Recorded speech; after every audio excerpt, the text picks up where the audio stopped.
Hi friends, daily குட்டீஸ்க்கு lunch pack பண்றது மட்டும் இல்லாம எங்களோட லஞ்ச் பிரேக்ஃபாஸ்ட் எல்லாமே நான் உங்க கூட ஷேர் பண்ணிட்டு இருக்கேன். இன்னைக்கு நான் வெளியில இருக்கேன். இந்த டே ஃபுல்லும் நான் என்னென்ன சாப்பிடுறேன்னு சொல்லி பார்க்கலாமா? டிராவல் பண்ணதுனால தொண்டையே கொஞ்சம் கரகரன்னு இருந்து, அதனால இன்னைக்கு ஃபர்ஸ்ட் ட்ரிங்கா சுக்கு பால் தான் எடுத்துக்கிட்டேன். என்னவன் எப்பவுமே காஃபி பிரியருங்கிறதுனால அவங்க காஃபி எடுத்துக்கிட்டாங்க.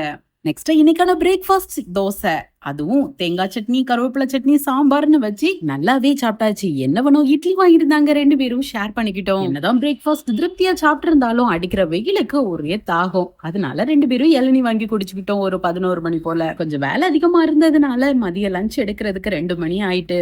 பன்னீர் 65, பன்னீர் சேஷ்வான் ஃப்ரைட் ரைஸ், பரோட்டா, தயிர் சாதம்னு சொல்லி கொஞ்சம் சிம்பிளா வெஜ் மெனுவாவே எடுத்துக்கிட்டோம். இந்த பிரேக்ஃபாஸ்ட் டின்னர் கூட நம்ம வெளியில சாப்பிட்டுக்கலாம். ஆனா லஞ்ச் மட்டும் நம்ம வீட்டுல நம்மளே சமைச்சு சாப்பிட்டாதான் நல்லா இருந்த மாதிரி இருக்கு. பசி ருசி அறியாதுன்னு மாதிரி இருந்த பசியில நல்லாவே சாப்பிட்டோம், திருப்தியாவே சாப்பிட்டுக்கிட்டோம். ஈவினிங் டைம்ல கொஞ்சம் சில்லுன்னு நல்ல புளிப்பு இனிப்புமான ஃப்ரெஷ்ஷான ஆரஞ்சு ஜூஸ். நைட்டுக்கு கீ ரோஸ்ட் இட்லியும் வாங்கி 2 பேரும் ஷேர் பண்ணிக்கிட்டோம். அதே மாதிரி ஆளுக்கு ஒரு ஃபிளேவர்ல மில்க் ஷேக்கும் வாங்கியிருந்தோம். ஒன் டே ஃபுல்லும் வெளியில சாப்பிட்டது எப்பண்டா வீட்டுக்கு போவோம், வீட்டு சாப்பாடு சாப்பிடுவோம்னு இருக்கு. வீட்டுல இருக்க குட்டீஸ் 2 பேருமே ஸ்கூலுக்கு போயிருக்காங்க. அங்கதான் லஞ்ச் எடுத்துக்கிட்டாங்க. என்னதான் இருந்தாலும் என்னோட குக்கிங்க ரொம்ப மிஸ் பண்றாங்களாம். நீங்க இப்படி வெளியில எங்கேயாவது போகும்போது வீட்டு சாப்பாடை மிஸ் பண்ணுவீங்களான்னு சொல்லுங்க. நான் நாளைக்கு மீட் பண்றேன். பாய்.